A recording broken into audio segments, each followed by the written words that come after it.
하나님 주시는 말씀 같이 보겠습니다. 은혜 받으실 하나님 말씀은 사도행전 11장 19절부터 26절까지 말씀입니다. 사도행전 11장 19절부터 26절까지 말씀이 되겠습니다.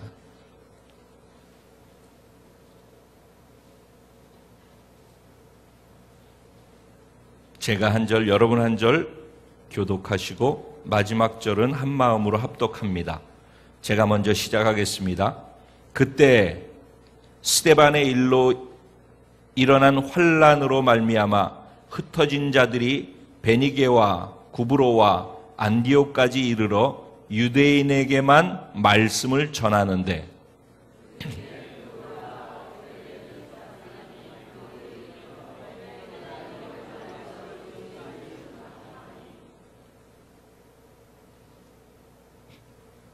딱딱 맞춰서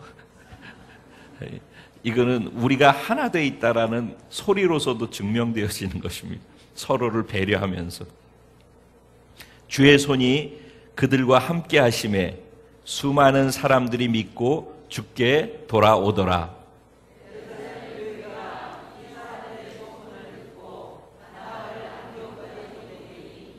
그가 이르러 하나님의 은혜를 보고 기뻐하여 모든 사람에게 굳건한 마음으로 주와 함께 머물러 있으라 권하니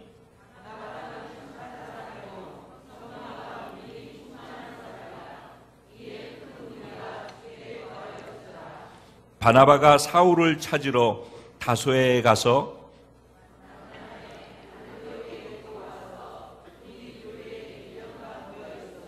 큰 무리를 가르쳤고 제자들이 안디옥에서 비로소 그리스도인이라 일컬음을 받게 되었더라. 아멘. 오늘 이 말씀 가지고 살리고 세우는 교회, 바로 당신입니다. 앞에다가 굳이 더 붙인다면, 길어서 제가 뺐지만은 복음으로 살리고 세우는 교회, 바로 당신입니다. 또 다르게 하면은 복음으로 살리고 세우는 순천 순복음교회, 바로 당신입니다. 저와 여러분 한 분 한 분이 교회인 줄로 믿습니다. 아멘. 오늘 16주년을 맞이했습니다. 16살, 만 16살이 됐어요. 여러분 아시는 분들은 아실 거예요. 저희 막내 늦둥이가 현빈이죠. 현빈이가 순천 순복음교회하고 나이가 같은 거 아시죠? 모르나요? 11월 24일 날 창립 예배를 드렸지만 제가 순천에 여의도를 사임하고 순천으로 내려와서 무작정 땅밟기를 하고 기도하면서 걷고 자료를 모으고, 그래서 이곳에 처음 내려왔던 것은 8월 달이었습니다. 8월 달에 제가 내려와서 땅을 밟고 기도하고 그러고 있을 때 현빈이가 태어났습니다. 8월 19일 날. 그때 태어날 거라고 예측은 못했어요. 언제 조만간에 아이가 태어날 것이다라는 걸 알았지만은 그때 그렇게 태어나리라고는 생각을 못했습니다. 그래서 제가 순천에 있을 때 아이가 태어났어요. 얼마나 감사한지 몰라요. 저는 이렇게 아이들이 예배 시간에 이렇게 다니는 것이 저 너무너무 기쁘고 감사한 일입니다. 아니, 예전부터 저는 그렇게 얘기했었어요. 저 모습이 우리 모습이기 때문에. 그래서 아무도 저기에 대해서 얘기할 게 없어요. 저 아이들이 맑고 깨끗한 영혼들입니다. 사람이 생일을 맞을 때면은 제가 늘 하는 얘기고 제 스스로 생각하는 거지만은, 나는 왜 태어났지? 그럼 지금 왜 살고 있지? 나는 무엇을 위해서 살 것이지? 그리고 앞으로 그렇게 살겠다라고 할 때 어떻게 하면 그것을 이루며 살아갈 수 있지? 이런 것들을 꼭 생각을 합니다. 제가 그런 것처럼 교회 생일도 전 똑같이 생각을 합니다. 교회 생일이다? 그럼 저는 이 교회는 왜 태어났지? 이 교회는 무엇을 위해서 존재하지? 그러면 그 무엇을 위한다라고 하는 그것을 과연 어떻게 하면은 이룰 수 있지? 이런 질문을 합니다. 그냥 생일을 축하받고 그냥 살아가는 사람들이 대부분입니다.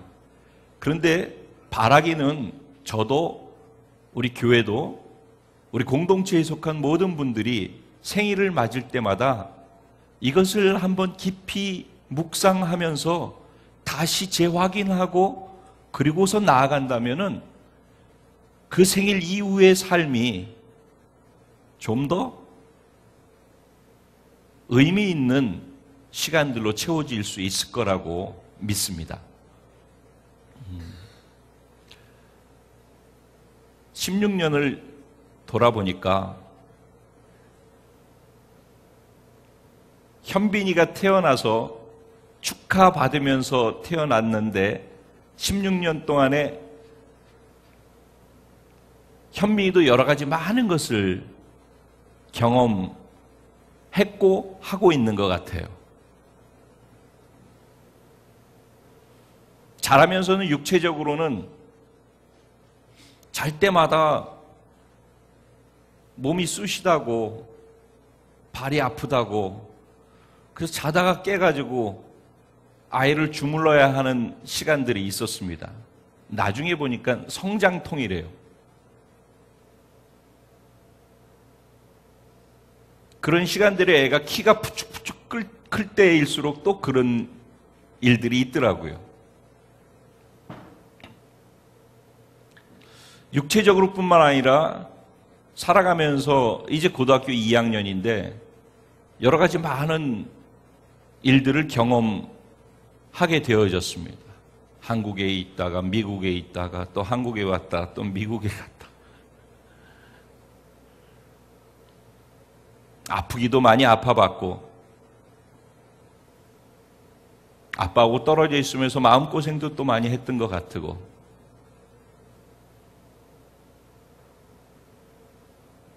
또 이제는 엄마가 한국에 오니까 미국에서 또 둘째 형하고 같이 있으면서 또 그렇게 외로운 시간을 보내보기도 하고 또 엄마가 걱정이 돼서 또 거기 가 있으니까 또 나름대로 또 거기에서 생겨나는 또 여러 가지 일들이 있습니다. 아기가 태어나면은 새 생명이 태어났기 때문에 모두가 축하하면서 선물을 받고 뭐 이러면서 축하하지만은 축하받은 것처럼 그렇게 평탄한 삶만 그에게 예비되어 있는 것은 아니죠. 하지만은 생명이 있다라는 것은 통증이 있음을 동반합니다. 하지만 통증이 있다라는 것을 자각할 수 있다라는 것은 아직도 생명이 있다라는 증거이기도 합니다.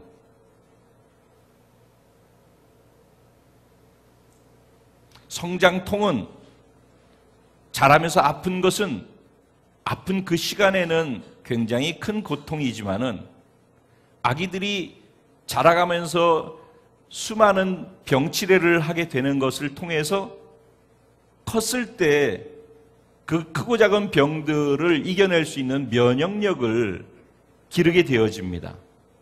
그렇기 때문에 아이들이 자라면서 겪는 그런 여러 가지 질병이라든가 어려움들은 나중에 그 아이를 위해서 굉장히 유용하게 쓰여지는 것들이죠. 교회도 동일한 것 같습니다. 교회도 그냥 건물 안에 사람들이 모여 있는 것이 아니라 교회를 정의할 때 하나님의 자녀들의 모임, 세상으로부터 부름받은 하나님의 자녀들의 모임, 예수님의 신부들의 모임, 생명 공동체, 예수 그리스도의 몸, 하나님의 꿈과 소망, 세상을 향한 하나님의 축복의 통로, 이런 여러 가지 표현들을 할 수가 있습니다. 근데 중심에 뭐가 있는가? 예수 그리스도의 생명이 있다라는 것입니다. 교회의 교회됨은 예수님의 생명입니다. 한 교회가 생겨날 때 건물의 교회가 생겨나는 것이 아니라 예수님의 생명으로 태어나는 것입니다. 교회가 생명과 함께 태어난다고 하는 것은 모두가 축하하는 것이지만은 교회가 성장해서 자라가는 과정 속에는 다 여러 가지 다양한 통증을 겪게 되어지는 것입니다. 만약 통증이 없다면은, 통증을 경험하지 않는다면은 사람이 자라가면서 성장통을 겪으면서 겪을 수 있는, 취할 수 있는 소중한 것, 면역력, 소중한 것들, 다양한 것들, 그리고 이런 모든 것들이 앞으로 살아가는 데 도움될 수 있는 것들을 함께 취할 수 없게 되어질 것입니다. 제가 16년을 돌아보면서 혼자 많은 생각을 해보았습니다. 그러면서 우리가 너무너무 행복했던 시간들, 그리고 너무너무 고통스러웠던 시간들, 그리고 오늘 이 시간, 이 자리까지 우리들도 똑같이 사람처럼 그런 시간들을 경험했구나. 다른 말로 표현하니까 우리 안에 생명이 있기에 경험할 수 있는 것들이구나 라는 생각을 했습니다. 중요한 것은 이것입니다. 사람이 살아가면서 자기가 경험하고 있는 크고 작은 어려움들, 환난이나 고통이나 눈물을 흘려야 할 것이나 아니면 이 땅에서 겪고 있는 아픔이나 질병으로 말미암는 힘든 이 시간들이나 어떤 것이 되든지 간에 그거는 우리에게 주어질 수 있는 것이지만은 그것이 주어졌을 때 뿌리가 뽑히고 흔들려 버리느냐 아니면은 계속해서 자기를 유지하면서 갈 수 있느냐 하는 것이 중요한 것일 것입니다. 뿌리가 뽑힌다는 것은 끝났다는 이야기입니다. 하지만 뿌리가 유지되어짐 가운데 생명을 계속해서 자기가 유지하고 갈 수 있다면은, 그리고 흔들리지 않는 가운데에서 갈 수 있다면은 그것은 그 다음으로 나가는데 오히려 비온 뒤에 땅이 굳어지면서 그 굳어진 땅 위에 딛고 갈 수 있는 동력이 되어질 것입니다. 그렇다면은 왜 생일 때마다 나는 왜 태어났지? 무엇 때문에 살지? 그 살아가기 위한 목적을 어떻게 하면은 이루면서 갈 수 있지? 이런 것들을 생각하는 것이 의미 있느냐 하면은 흔들렸던 삶의 시간들을 흔들림 속에서도 어지러워하지 아니하고 내가 다시 일어나서 가야 될 것이 무엇인지, 존재하고 있는 이유가 무엇인지를 다시 찾아서 확인하고 그것을 향해서 움직이는 집중력을 발휘할 수 있기 때문입니다. 문제나 상황에 어려움을 겪고 흔들릴 수는 있다는 것입니다. 하지만은 그 흔들림이 뿌리가 뽑히는 것이 되지 아니하고 계속해서 갈 수 있으려면은 계속해서 반복해서 이유와 상황을 점검해야 된다는 것입니다. 오늘 본문 말씀을 통해서 하나님께서 우리에게 순천 순복음교회는 왜 존재하지? 어떻게 존재할 수 있게 되어졌지? 그리고 존재하는 이유는 무엇이지? 무엇을 위해서 우리는 숨쉬고 살아가고 있지? 그리고 그 위에서 뭔가를 해야 한다면은 어떻게 하면 그것을 구체적으로 이룰 수 있지를 생각해 볼 수 있게 되길 바랍니다. 오늘 본문은 이렇게 시작합니다. 그때 스데반의 일로. 그때라고 하면은 베드로가 고넬료의 청함을 받고 이방인 고넬료의 집에 가서 유대인들에게만 하나님의 구원이 있는 줄 알았더니 이방인들에게도 하나님의 구원이 있구나. 이들에게도 구원만 있는 것이 아니라 자신들에게 임하는 성령의 역사가 이들에게도 있구나 라는 것을 발견하게 되어지고, 하나님의 계시로 깨닫게 되어지고, 또 눈으로 경험하게 되어지면서 예루살렘 교회로 가서 실제로 이런 일이 가능하고 이런 일이 있습니다, 이방인들도 구원받을 수 있습니다 라는 이야기를 보고하게 되어지는 그때를 얘기하는 것입니다. 오늘 본문 이전의 내용이 그러한 내용들로 채워져 있습니다. 왜냐하면 유대인들은 그때까지 유대인 이외에는 구원이 없다라고 생각을 했습니다. 이방인들은 구원은 고사하고 그냥 그들은 개들과도 별 다를 것이 없다라고 생각을 했었습니다. 그런 그들에게 개가 아니라 그들도 우리와 똑같이 선택된 하나님의 백성이고 하나님의 사랑을 받고 있고 하나님의 구원 가운데 있고 하나님의 성령의 선물을 받는 존재들이라는 것을 알게 되어졌을 그때, 또 한편에서는 스데반이라고 하는 집사의 이야기가 터져 나옵니다. 초대교회가 생겨나면서 사람들이 불어나면서 이것이 사도들만 가지고서는 감당할 수 없는 정도로 교회가 커지게 되자 함께 하나님의 일을 감당할 수 있는 사람들을 세워야 되겠다라고 결정하고 7명의 집사들을 선출하게 되어집니다. 그 중에 한 사람이 스데반입니다. 그러니까 집사님이라는 얘기죠. 스데반 집사님이 사람들에게 예수 그리스도의 말씀을 전하는 것입니다. 그가 전할 때 성경은 그에게 지혜와 성령이 충만해서라고 표현합니다. 그가 성령이 충만함 가운데 지혜로 사람들에게 예수를 전했다는 것입니다. 그러자 그 얘기를 들으면서 논쟁을 하는 사람들이 논쟁하는 데서 이 말을 이겨먹을 수가 없으니까, 이 말이 진리이기 때문에, 그러니까 마음에서 어려움이 생겨나게 되면서 사람들을 돈을 주고 매수를 해서 이 스데반이 잘못하고 있는 것이다, 하나님을 모독하고 있는 것이다, 이렇게 매도하게 되어집니다. 그리고 결국은 대제사장 앞에 가서 이야기를 하는데 이스라엘 역사를 쭉 풀어가면서 예수가 그리스도라는 것, 우리가 기다리는 메시아라는 것, 구세주라는 것을 강조하면서 설명을 합니다. 그런데 그 얘기를 듣던 사람들이 이게 하나님을 모독했다라고 하면서 결국 스데반을 종교재판에 회부해가지고 다 돌로 쳐서 죽게 만드는 일이 일어납니다. 근데 스데반 하나만 죽은 것이 아니라 스데반과 함께 스데반이 믿고 있는 예수교, 그 사람들이 다 못된 사람들이고 잘못된 사람이라 하나님을 모독하는 사람들이다, 이렇게 되어지면서 그 당시에 유대인들 가운데에서 예수 믿는 사람들을 다 적발해내는 일들이 생겨났습니다. 그때 제일 앞장선 사람이 사울이라고 했었습니다. 사람들이, 예수 믿는 사람들이 핍박하기 시작하자 예수 믿는 사람들이 거기 있다가 뿔뿔이 흩어져서 외지로 도망을 가게 되어집니다.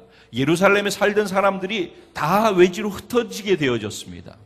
그래서 흩어지게 됐는데, 흩어지게 된 곳이 레바논으로도 흩어지고, 이스라엘 북쪽에 있는 그 안디옥이라고 하면은 시리아를 이야기합니다. 그쪽으로도 흩어지고, 터키의 남쪽에 있는 지중해의 섬, 사이프러스 섬이라고 합니다. 요사이. 그런 곳으로 사람들이 다 뿔뿔이 흩어져서 도망을 갔습니다. 그런데 나타나는 특이한 현상은 그 핍박 때문에, 예수 믿었다는 이유 때문에 그렇게 돌에 맞아서 죽는 일이 있고, 그리고 그 믿는 사람들을 핍박하고 그래서 어쩔 수 없어 도망을 가는 그 도망간 사람들이 그 도망간 자리에서 무엇을 했는가에 대해서 오늘 이야기하고 있는 것입니다. 그들이 도망간 그 자리에서 흩어진 사람들이 복음을 전했더라는 것입니다. 그곳에서도 예수가 그리스도라는 걸 증거하다가 스데반이 돌에 맞아서 죽는 일들을 보고 도망간 사람들인데, 그곳에 가서도 예수가 너희를 구원할 구세주야, 그리스도야 라고 복음을 전했다는 것입니다. 이런 일들이 일어났다는 것입니다. 그런데 재미있는 것은 도망가가지고선 십자가 복음 예수를 전하는데 누구에게만 전했대요? 유대인에게만 전했대요. 유대인에게만. 그러니까 이들의 생각이 아직도 복음은 유대인들에게만, 선택된 특별한 백성인 자기 족속에게만 유용하게 쓰여질 수 있다, 이렇게 생각을 하고 있었던 거예요. 그래서 그들이 복음을 유대인에게만 전하는데 그 중에 소수가 안디옥으로 와서 헬라인들에게도 복음을 전했다, 주 예수를 전파했다, 이렇게 이야기를 하고 있는 거예요. 자, 전 여기에서 사람이 살면서 어려움을 겪을 수는 있는데 그 어려움 속에서도 흔들리지 않고 갈 수 있도록 만드는 것이 무엇인가? 십자가 복음이라는 것입니다. 살아가면서 여러 가지 많은 어려움들을 겪을 수 있습니다. 사람에게 상처받을 수 있고, 모욕당할 수 있고, 질병이 와서 나를 핥혀서 쓰러져 넘어져 있을 수도 있고, 사업을 하다가 어려움을 겪을 수도 있고, 많은 어려운 시간들이 있을 수 있습니다. 그런데 그 모든 어려움 가운데서도 그 어려움에 쓰러지지 아니하고 뿌리가 뽑히지 않고 일어서서 다시 나갈 수 있는 힘은 어디로부터 오는가? 십자가 복음으로부터 온다는 것입니다. 그들은 두려움 가운데에서 그 위기 속에서 흩어졌습니다. 그런데도 그들은 놓치지 않는 것이 있었습니다. 복음이었습니다. 복음의 중심에 무엇이 본질입니까? 예수가 그리스도라는 것입니다. 예수가 구원자라는 것입니다.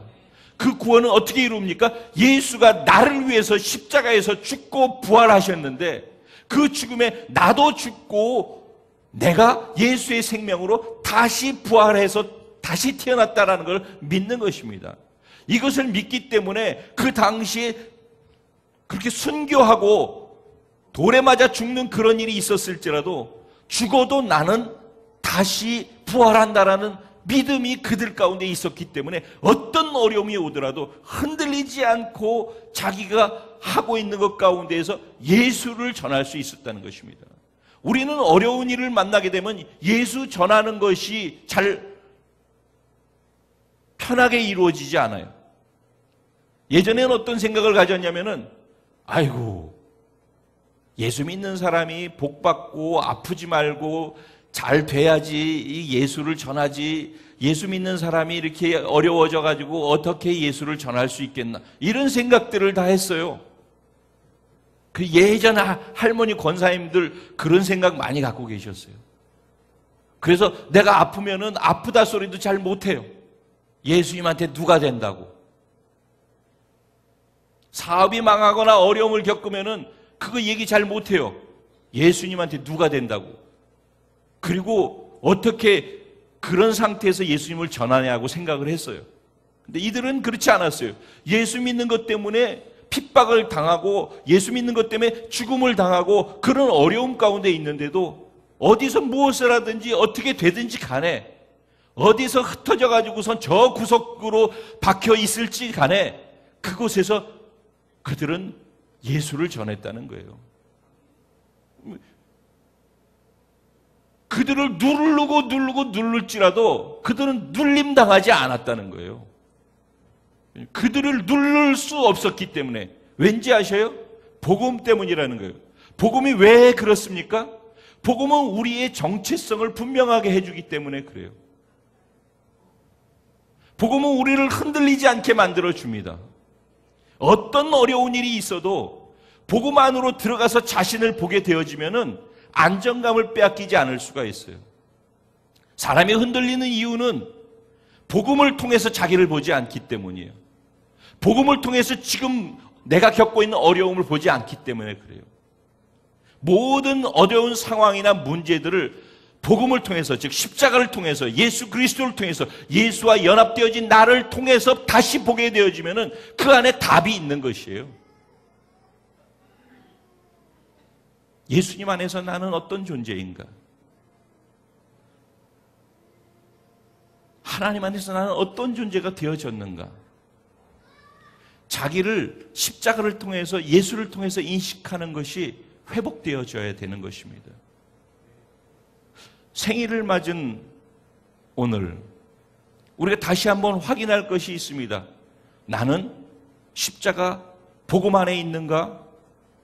나를 인식하는 것이 십자가를 통해서 나를 인식하고 있는가? 지금 돌아가는 모든 어려운 상황들을 볼 때 그 상황 자체를 분명하게 인식하는 그런 이성으로 깨어있는 사람인가? 아니면은 십자가를 통해서 지금 이 상황을 보는 눈이 열려 있는가? 이것을 확인해야 한다는 것입니다. 복음 안에서 볼 수 있는 자가 복받은 자인 것입니다. 그리스도인의 특권 중에 특권이 뭐라고 했습니까? 관점이 바뀌는 것이라고 했습니다. 복음은 우리의 관점을 바꿀 수 있는 능력이 있습니다. 우리를 구원하는 능력, 단지 구원받고 나중에 천국 가는 것이 아니라 이 땅에서도 어떤 어려운 상황 속에서도 그 어려움 가운데에서 우리를 구원할 수 있는 능력이 복음 안에 있다는 것입니다. 그것은 십자가를 통해서 보는 관점을 바꿀 수 있기 때문에만 가능한 것입니다. 그래서 모두가 안 된다라고 하지만은 그 안 된다고 하는 것 속에서 나는 되는 것을 볼 수 있는 것입니다. 나는 할 수 없지만 그분이 하실 수 있는 것을 믿을 수 있기 때문에 그런 것입니다. 그분이 예수 그리스도이신 것입니다. 죽음마저도 이길 수 있는 분이 예수님이시기 때문에 그렇습니다. 그 예수와 내가 하나 되어져 있다, 연합되어져 있다라는 사실을 확실하게 알고 믿기 때문에 어떤 어려움 가운데서도 흔들리지 않는 것입니다. 예수를 통해서 자기를 보기 때문에 안정감을 가질 수 있다는 것입니다.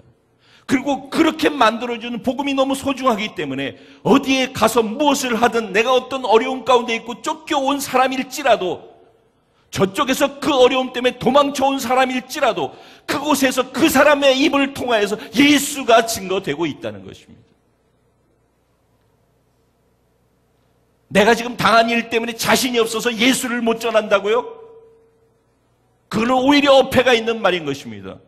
내가 어떤 어려움을 겪고 있을지라도 어떤 상황 속에 있을지라도 병상에 누워 있을지라도 그곳에서 예수를 전할 수 있다는 것입니다. 왜냐하면 이런 나는 나지만 이런 나를 진짜 나되게 만드는 십자가의 복음 예수 그리스도를 자랑할 수 있기 때문인 것입니다. 그들은 그 어려움 속에서 흩어져서 도망간 그 자리에서 예수를 전한 것입니다. 복음이 우리의 삶을 뒤흔들어 놓는 모든 상황 속에서 흔들리지 않는 안정감을 갖게 만들어주는 소중한 하나님이 주신 축복이라는 것입니다. 복음을 단지 구원받는 도구로만 이해하지 말고 이 땅에서도 우리의 삶을 살아내는 데도 승리하고 그곳에서 구원을 이룰 수 있는 소중한 하나님의 축복으로 경험할 수 있는 은혜가 있게 되기를 소원합니다. 이 교회는 복음으로 말미암아 이 땅에 태어났습니다. 그리고 이 교회됨은 복음이 우뚝 서 있을 때만 이 교회의 교회됨이 바르게 서질 수 있다는 것입니다. 생일을 맞으면서 이 교회는 복음 안에 있는가? 이 교회에 속해 있는 이 교회를 이룬 또 다른 교회인 나는 복음 안에 있는가를 확인할 수 있는 은혜가 우리 모두에게 공동체 가운데 있게 되기를 주님의 이름으로 축원드립니다. 두 번째로 같이 보고 싶은 것은 이것입니다. 이들이 이 어려움 속에서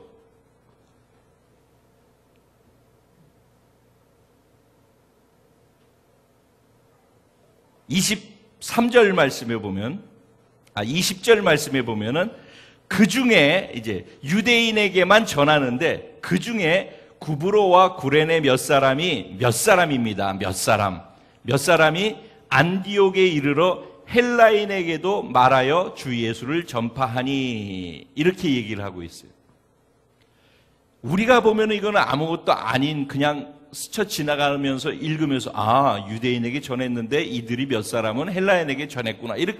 이런 것으로 이해할 수가 있어요.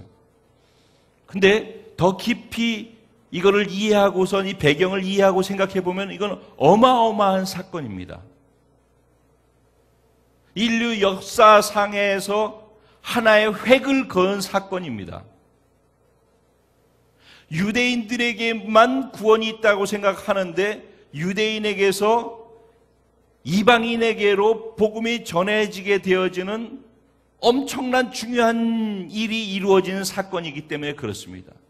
또 다른 말로 예수님께서 십자가에 못 박혀서 부활하셔서 승천하시면서 마태복음 28장 18절에서 20절 말씀을 대위임령으로 주고 가셨죠. 너희는 가서 모든 족속으로 제자를 삼아 아버지와 아들과 성령의 이름으로 세를 주고, 이 말씀 우리가 다 아는 것이죠. 그렇죠? 모든 족속으로 제자 삼으라고 그래서. 그런데 그 일을 이루게 하기 위해서 너희가 반드시 그 전에 해야 될 것이 있다. 무엇이라고 그랬어요? 너희는 예루살렘을 떠나지 말고, 사도행전 1장 8절 말씀이죠. 그렇죠? 모든 족속을 제자 삼으라고 명령하셨어요. 그러면서 마지막으로 권고한 게 뭐예요? 그 일을 할 수 있으려면 너희는 예루살렘을 떠나지 마라 그랬어요. 왜? 내가 너희에게 보낼 성령을 받을 때까지는 예루살렘을 떠나지 말라 그랬어요. 그렇죠? 그러면서 그들에게 성령이 너희에게 임하시면 어떤 일이 있대요? 너희가 권능을 받고 어떤 일이 있대요? 예루살렘과 유대와 사마리아와 땅 끝까지 이르러서 내 증인 되리라 그랬어요. 이 말 속에는 이들이 성령을 받게 되면 모든 족속으로 가서 제자 삼으라고 하는 말씀을 비로소 그때 이룰 수 있게 되어지는데 그 전에는 안 된다는 거예요. 근데 그렇게 되어지고 나면은 그 일이 이루어지는데 유대인들만 구원받을 거라고 생각했단 말이에요. 예루살렘과 유대까지만 구원이 있을 것이고 복음이 거기까지만 증거될 거라고 생각했던 그들에게 성령이 임하시면은 어떤 일이? 사마리아, 내가 원치 않는 사람, 내가 기뻐하지 않는 사람, 내가 저 사람은 아니라고 생각하는 사람, 그게 유대인들이 생각했던 사마리아 아닙니까? 사마리아와 땅 끝까지 이방인들, 개처럼 여기는 그들에게까지 복음이 전파되게 될 것이다 그랬어요. 어떻게 되면은 성령이 임하면은 근데 성령과 함께 지금 이 말씀은 뭐예요? 하나님이 그들에게 주신 비전이라는 것입니다. 하나님께서 보고 계신 하나님의 꿈이고 하나님의 계획이 성취되길 바라고 있는 하나님의 간절한 소망이라는 거예요. 그걸 예수님께서 이루기 위해서 이 땅에 오셨고 이루어 놓으셨는데 이제 우리를 통해서 완성시켜야 되겠는데 예수님이 십자가에 못 박혀 죽으시고 부활하시면서 성령님을 보내시려고 했던 이유가 완성된 그것을 우리를 통해서 이루고 성취하게 하기 위해서였단 말입니다. 우리 모두 한 사람 한 사람이 그 일을 행해야 한단 말이에요. 그것을 우리들에게 보여주신 것이에요. 그게 대위임령이에요. 너희는 가서 모든 족속으로 제자를 삼아. 누구에게 하는 얘기예요? 예수를 믿은 사람들, 예수 안에서 구원받은 사람들, 하나님의 자녀들에게 이렇게 말씀하셨다는 것입니다. 예수님이 갖고 있는, 하나님이 보고 간절히 바라고 계신 것이 무엇인지를 알고 그것을 순종함으로 이루어드렸는데 이제는 우리를 통해서 그 일이 일어나야 되겠는데 예수님께서 그 마지막 명령, 그래서 대위임, 우리에게 위탁하셨다는 거예요. 위임하셨다. 무엇을? 모든 족속이 예수 그리스도의 제자가 되는 것을. 이해가 되시죠? 그래서 이 말씀을 통해서 예수님이 꿈꾸고 있는 하나님의 그 꿈을 우리들에게 위임해 주셨단 말이에요. 이게 예수님이 보고 있는 비전이란 말이에요. 우리가 예수와 연합되기 때문에 우리의 가치가 의미 있는 것 아니겠습니까?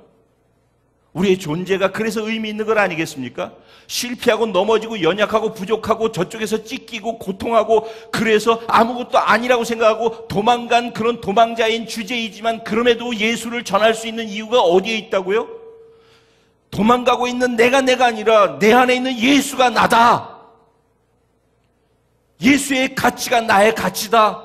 그래서 난 도망자이지만 존귀하다.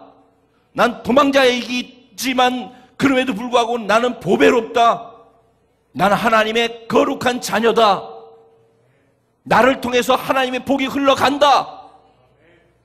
그걸 그 고통과 어려움 속에서도 믿을 수 있기 때문에 그것을 전할 수 있는, 자랑할 수 있는 복음 아니겠습니까?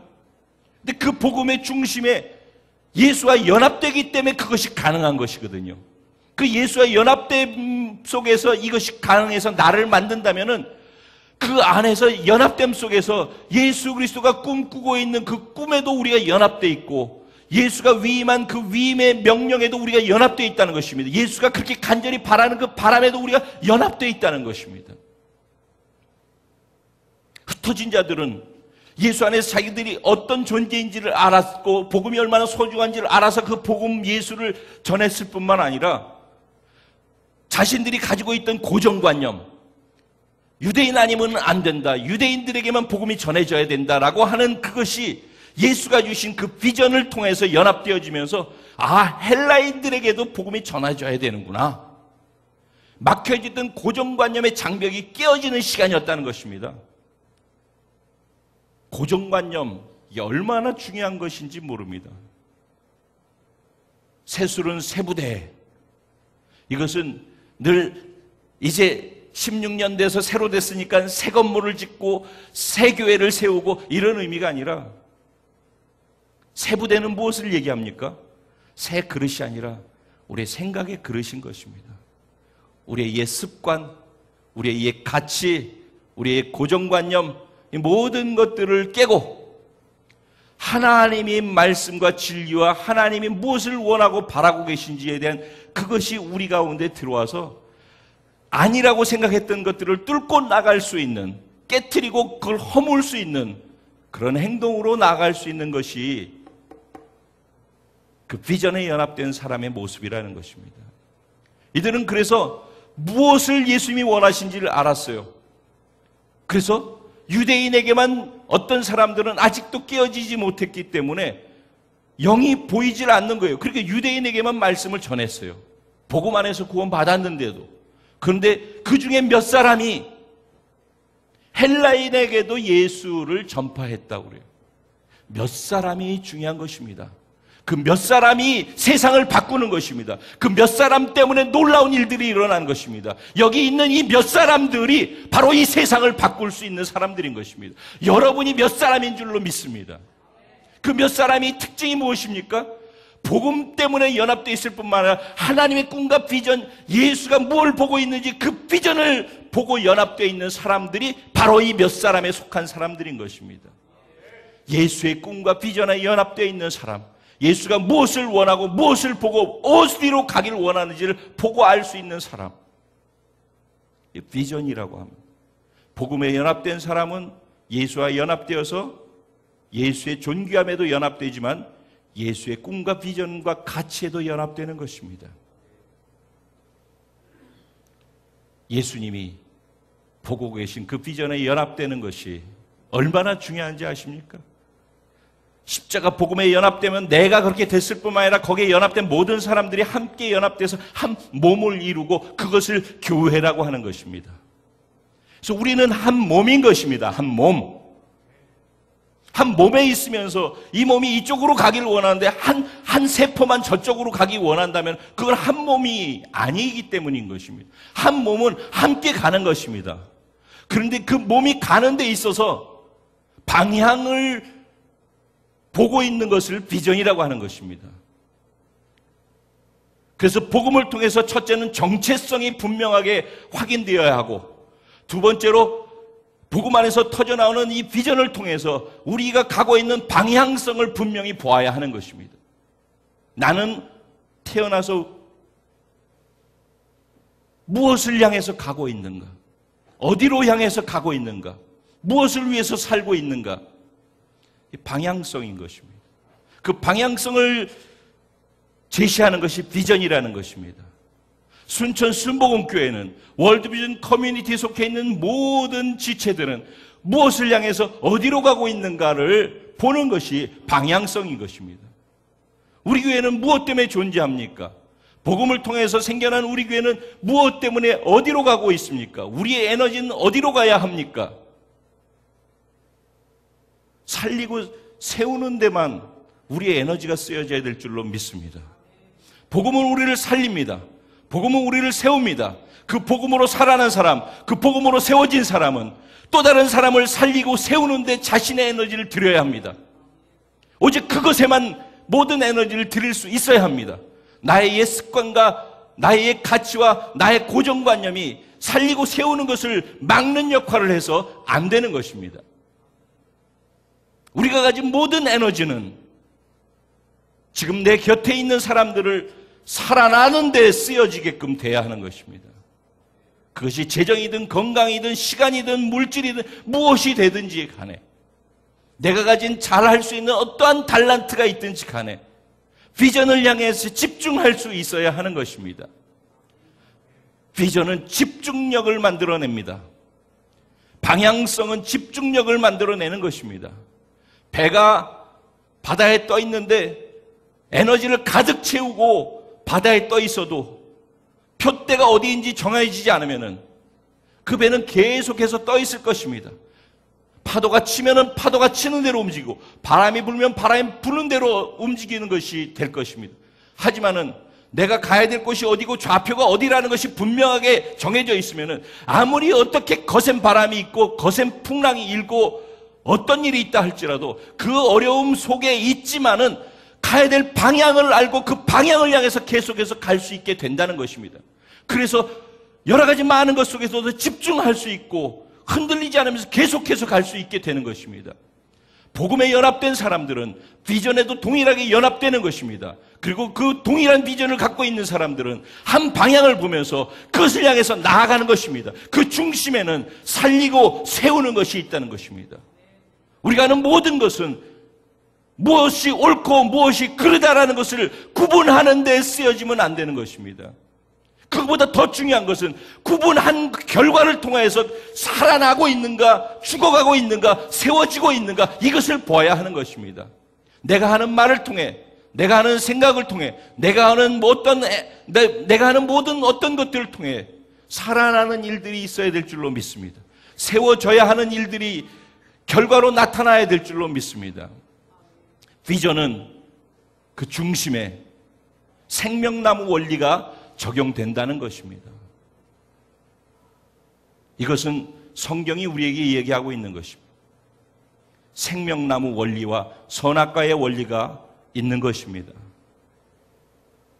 무엇을, 어느 나무를, 그곳에서 나는 열매를 따서 먹으며 갈 것인가?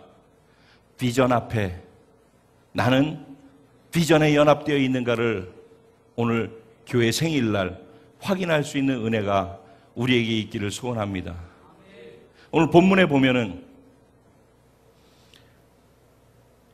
안디옥 교회 사람들의 이야기가 나오고 있습니다. 13장의 1절부터 3절까지도 동일한 내용이 나옵니다.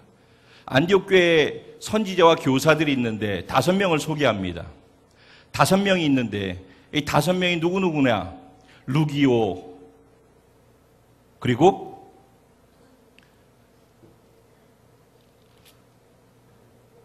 시므온. 루기오와 시므온, 이 사람은 아프리카 리비아에서 온 사람들입니다. 흑인들이죠. 그리고 흑인들은 과거의 역사가 그러했듯이 그렇게 출신들이 이렇게 상류에 속한 사람들이 아니었습니다. 그 당시도. 그런가 하면은 그 헤롯의 젖동생이라고 하고 있는 마나엔이 나옵니다. 젖동생이라는 표현은 왕궁에서 헤롯 왕과 함께 같이 교육을 받고 함께 자란 사람들을 얘기합니다. 상류층에 속한 사람이라는 이야기입니다. 거기에 2 사람이 더 추가되죠. 바나바와 바울입니다. 바나바는 터키 남부에 있는 지중해 섬 사이프러스에서 태어난 사람입니다. 바울은 헬라의 문명도시, 학문의 도시인 다소라고 하는 곳에서 태어난 사람입니다. 이 5 사람이 교회의 기둥이었다는 것입니다. 안디옥 교회의 기둥. 흩어진 사람들이 복음을 전하는 내용을 듣고 안디옥 교회가 생겨졌습니다. 사람들이 몰려오면서. 그 몰려오면서 세워진 그 가운데에서 리더가 섰는데 이 5명이 섰다는 것입니다. 근데 5명이 신분도 다르고 출신도 다르고 다 다른 것입니다. 생각도 다르고 특색도 다르고 다 다릅니다. 근데 그들이 어떻게 하나로 뭉쳐서 안디옥 교회 되게 만들 수 있었는가? 그들 안에 복음 때문에 예수로 말미암는 정체성이 분명했고, 복음 때문에 하나님이 꿈꾸고 있는 그 꿈과 비전이 무엇이고 방향이 무엇인지를 아는 것이 분명했기 때문에, 비전에 연합되어 있는 것이 동일했기 때문에 그들이 전혀 다른, 빈부 귀천 상관없이, 어디서 태어났던가 상관없이, 얼굴색이 어떤가 상관없이 그들이 하나로 한 힘을 모아서 같이 동역할 수 있는 동역자들이 될 수 있었다는 것입니다.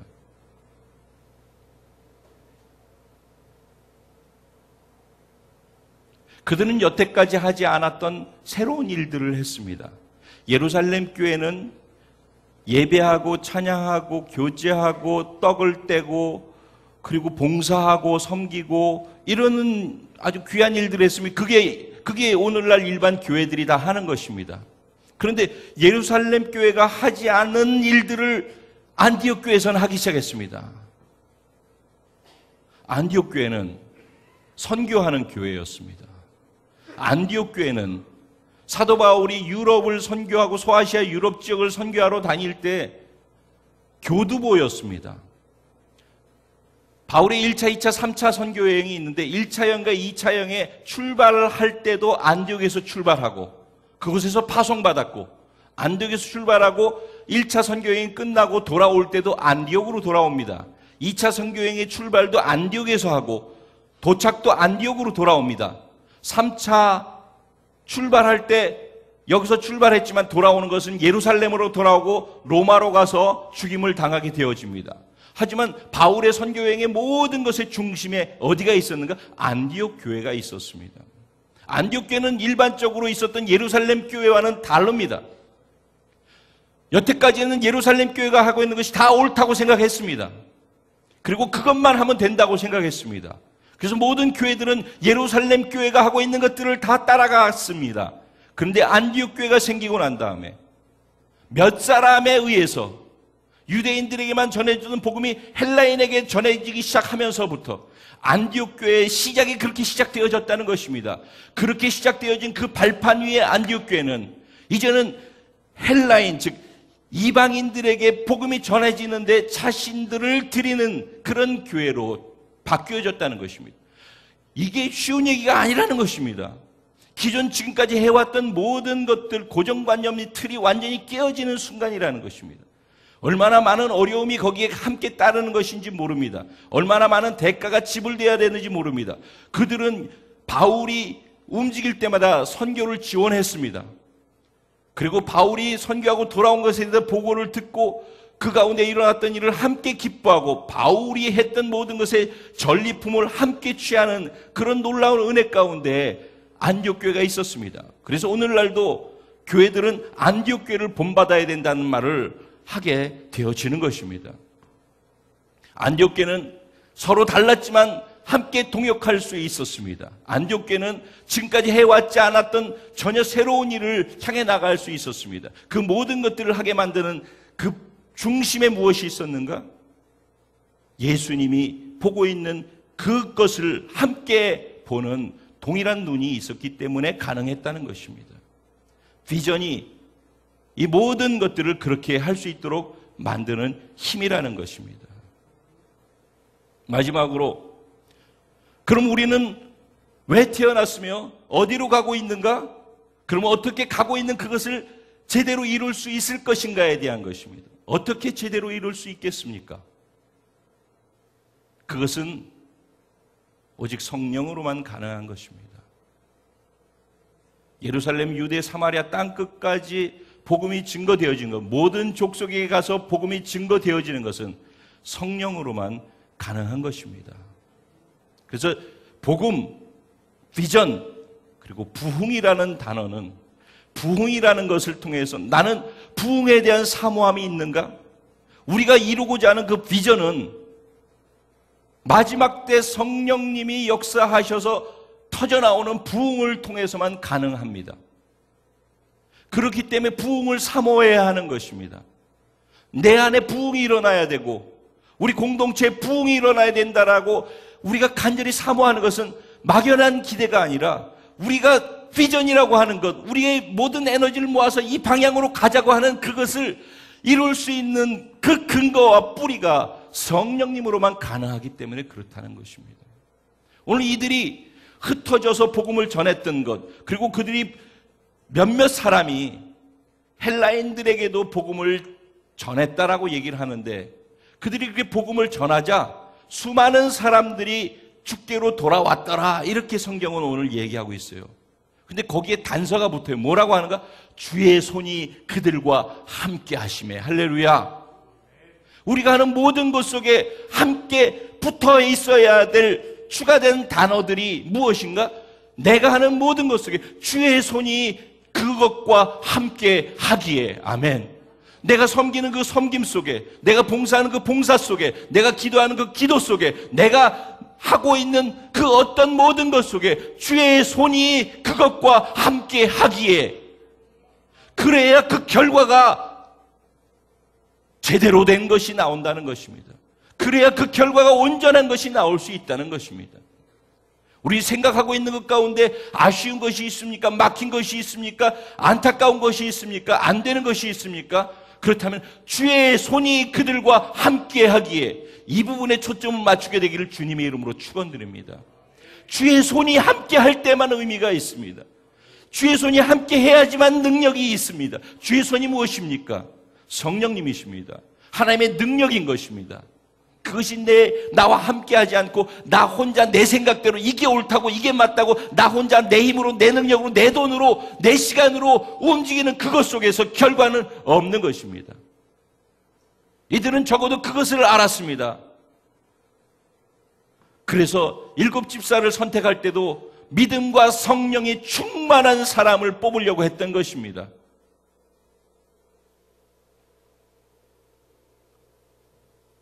오늘 바나바 이야기가 나오죠. 바나바를 소개하는데 뭐라고 소개합니까? 바나바는 착한 사람이요, 믿음과 성령이 충만한 사람이었더라.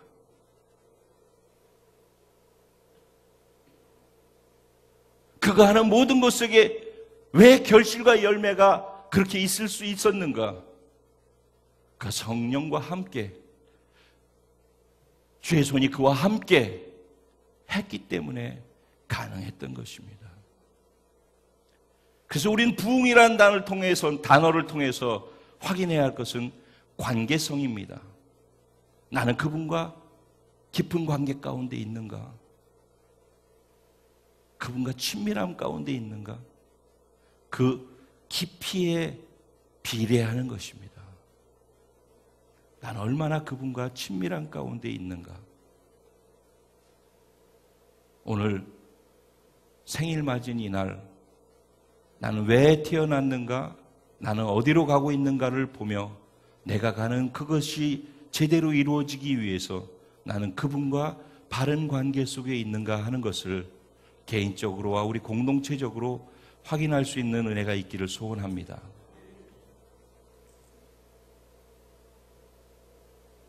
바나바는 예루살렘 교회에 파송을 받고 안디옥 교회에 왔습니다. 안디옥에서 이런 일이 있다라는 얘기를 소문을 듣고 예루살렘 교회에서 바나바를 파송했어요. 바나바가 거기 가서 보니까 정말 하나님의 은혜가 그들 가운데 있는 것을 보았어요. 그러면서 그가 뭐라고 얘기를 하죠?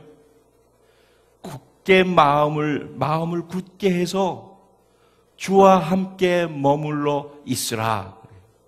그가 첫 번째 그들에게 강조하고 얘기한 것이 무엇입니까? 주님과 함께 있으라는 거예요. 전도 많이 해라, 봉사 많이 해라, 기도 많이 해라, 이런 요구가 아니라 주와 함께 머물러 있어라. 왜냐하면 그거 되면은 나머지 하는 것들이 다 의미 있는 것이 되기 때문에, 그거 되면은 주의 손이 함께 해가지고 결과가 풍성한 결과가 나타날 수 있기 때문에 우리가 하는 모든 것이 의미 있기를 소원합니다. 우리 스스로 개개인들에게 그리고 하나님과 하나님 나라에 의미 있게 되기를 간절히 소원합니다. 오늘 순천 16주년 맞이해서 예배를 드리면서 저는 안디옥 교회를 생각했습니다. 저의 사역은 바울의 사역과 같다는 생각도 했고, 그렇다면 저희 교회는 안디옥 교회와 같아야 된다라고 생각을 했습니다. 그리고 그것은 지금 생각한 것이 아니라 처음 이 교회를 시작할 때도 그런 교회를 세우고 싶어서 여의도 교회를 사임하고 이곳으로 왔습니다. 한참 돌아가고 멀리 돌아가고 기존 예루살렘 교회가 하는 것, 그것으로 가는 것과는 다른 걸음을 가야 하기 때문에 그곳에서는 그렇게 하는 것이 쉽지 않다고 생각해서 모든 것을 다 두고 이곳으로 왔습니다. 그리고 긴 시간 돌아서 가고 있습니다. 하지만은 태생부터 이 교회는 안디옥 교회 같은 교회가 되기 위해서 태어났던 것입니다. 바라기는 오늘 16주년 생일을 맞아서 우리가 하나님께 감사하고 기뻐할 뿐만 아니라 이 교회의 태생을 다시 한번 생각하고 우리 교회에 가는 방향도 다시 한번 생각하고, 그리고 그것을 이루기 위해서 내가 반드시 놓치지 말아야 될 것이 무엇인가도 함께 생각하면서 오늘 이 말씀을 정리하기를 소원합니다. 복음과 비전과 부흥이라고 하는 이 세 단어를 언제나 이런 관점으로 다시 이해하고 해석해서 우리가 얘기하는 복부비를 글씨가 아니라 우리의 삶, 우리의 존재 이유가 될 수 있게 되기를 주님의 이름으로 축원드립니다. 오늘 말씀 생각하면서 같이 하나님 앞에서 기도하고 나아가겠습니다. 같이 주님의 이름을 한번 부르고 통성으로 기도합니다.